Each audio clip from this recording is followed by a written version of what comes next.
Okay. So determinants of investment பார்த்தோம்லடா first 6 points பார்த்தோம். next பாரு level of income of investor. Okay. So investorக்கு income அதிகமா கிடைச்சது அப்படினா நம்மளோட investment என்னாகும் increase ஆகும். இப்ப level of income கம்மியாச்சு அப்படினா நம்மளோட இதுவே என்னாகும் investment also decreases. Okay. Invention and innovation. Okay. So already இருக்கிற ப்ராடக்ட்ல நம்ம ஏதாவது புதுசா ஓகேவா so ஏதாவது invention புதுசா ஏதாவது introduce பண்ணனும் அப்படினாலோ அந்த மாதிரி invent பண்ணத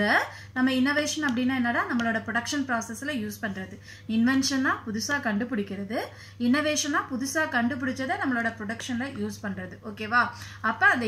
invention and innovation இத ரெண்டையும் நம்ம improve பண்ணனும் அப்படினா கண்டிப்பா நம்மளோட இன்வெஸ்ட்மென்ட் என்னாகும் it should be increased ஓகேவா அடுத்து consumer demand மார்க்கெட்ல அந்த particular ப்ராடக்ட்டுக்கான டிமாண்ட் இன்கிரீஸ் ஆச்சு அப்படினா if we are the investor-ஆ இருந்தோம் அப்படினா நம்ம என்ன பண்ணனும் இன்வெஸ்ட்மென்ட்டை வந்து இன்கிரீஸ் பண்ணனும் otherwise டிமாண்ட் குறையற மாதிரி இருந்தது அப்படினா நம்ம இன்வெஸ்ட்மென்ட் என்ன பண்ணிக்கலாம் decrease பண்ணிக்கலாம் ஓகேவா அடுத்து policy of the state okay இப்ப tax policies இருக்கலாம் government tax போடுறது direct tax indirect tax அந்த மாதிரி different policies வந்து மேக் பண்றப்ப அது favorable for investor-ஆ இருந்தது அப்படினா நம்ம என்ன பண்ணலாம் நம்மளோட இன்வெஸ்ட்மென்ட்டை வந்து இன்கிரீஸ் பண்ணலாம் இல்ல டிஸ்கரேஜ் பண்ற மாதிரி இருந்தது அப்படினா at that time நம்ம இன்வெஸ்ட்மென்ட் என்ன பண்ணிக்கலாம் டிக்ரீஸ் பண்ணிக்கலாம் சரியா அடுத்து availability of capital okay so capital வந்து நமக்கு கம்மியான rate of interestலயோ இல்ல வேற ஏதாவது sources மூலமா ஈஸியா அவேலபிளா கிடைச்சது அப்படினா நம்மளோட இன்வெஸ்ட்மென்ட் என்னாகும் it should be increased otherwise investment decrease ஆகும் சரியா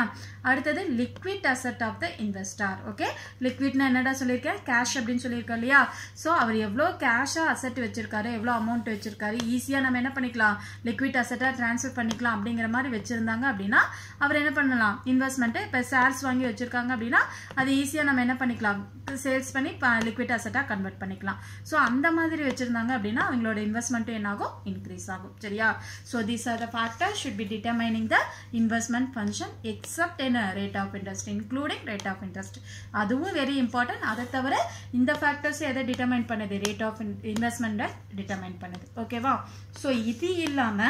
ஜேஎன் கீன்ஸ் என்ன சொல்லிருக்காரு அப்படினா ஓகே இந்த factors இல்லாம நம்மளோட இன்வெஸ்ட்மென்ட்டை determine பண்ணக்கூடிய two factors he can suggest okay அது என்னென்ன factor அப்படினு பாத்தீங்கன்னா business expectations ஓகேவா சோ நம்ம ஆல்ரெடி பாத்திருக்கோம் business is nothing but a bundle of risk அப்படினு பாத்திருக்கோம் இல்லையா சோ இப்போ நம்ம இன்வெஸ்ட் பண்றோம் பட் இதுக்கான profit நாம எப்ப எடுக்க போறோம் பின்னாடி தான் எடுக்க போறோம் சரியா சோ அப்படி business expectation கண்டிப்பா எனக்கு profit கிடைக்கும் அப்படிங்கற அந்த surety இருந்தது அந்த business expectation otherwise business confidence and profit இத ரெண்டையும் determine பண்ணி நம்மளோட இன்வெஸ்ட்மென்ட் என்ன பண்ணலாம் நம்ம வந்து டிசைன் பண்ணலாம் சரியா அது இல்லாம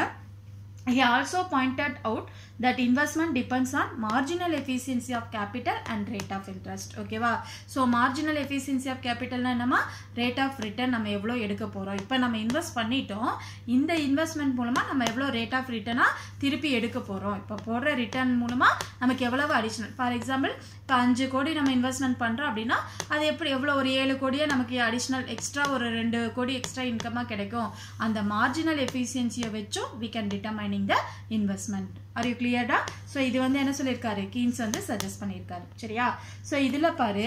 private investment is an increase in the capital stock ஓகேவா so இது என்னென்ன மாதிரியான சிச்சுவேஷன்ல இந்த MEC வந்து இன்கிரீஸ் ஆகும் அப்படினு பார்க்கலாம் அதாவது private investment அப்படிங்கிறது நம்மகிட்ட இருக்கிற என்னது கேபிட்டல் ஸ்டாக் எவ்வளவு அப்படிங்கறத சொல்லும் சரியா so that means whatடா நம்மளோட கண்ட்ரில எவ்வளவு வந்து இண்டஸ்ட்ரீஸ் ஃபேக்டரிஸ் இருக்குது இல்ல மெஷின்ஸ் இருக்குது அப்படிங்கறத கேபிட்டல் ஸ்டாக் ஓகேவா so private investment has increased in the capital stock okay இதுக்கு பெஸ்ட் எக்ஸாம்பிள் என்ன நம்ம கண்ட்ரில நம்ம எவ்வளவு பையிங் ஃபேக்டரி எவ்வளவு வச்சிருக்கோம் எவ்வளவு மெஷின்ஸ் வச்சிருக்கோம் இருப்பா ஸ்டாக்கா எவ்வளவு வச்சிருக்கோம் அப்படிங்கறது மார்ஜினல் எஃபிஷியன்சி ஓகே அடுத்து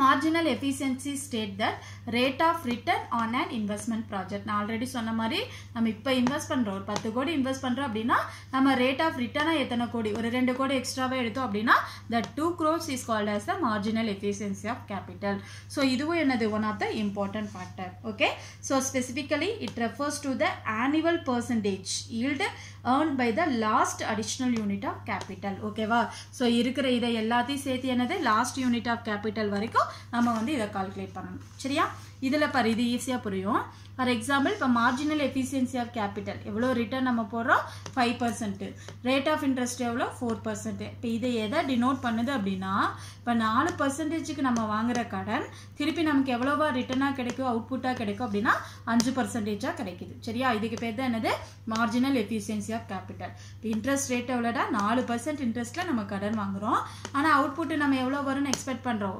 5%ஆக வரும்னு எக்ஸ்பெக்ட் பண்ணுறோம். சரியா? So this is called as the என்னன்னு சொல்லலாம் இன்வெஸ்ட்மெண்ட்டை டிட்டர்மைன் பண்ணக்கூடிய ஃபேக்டர்ஸ். Are you கிளியர்டா?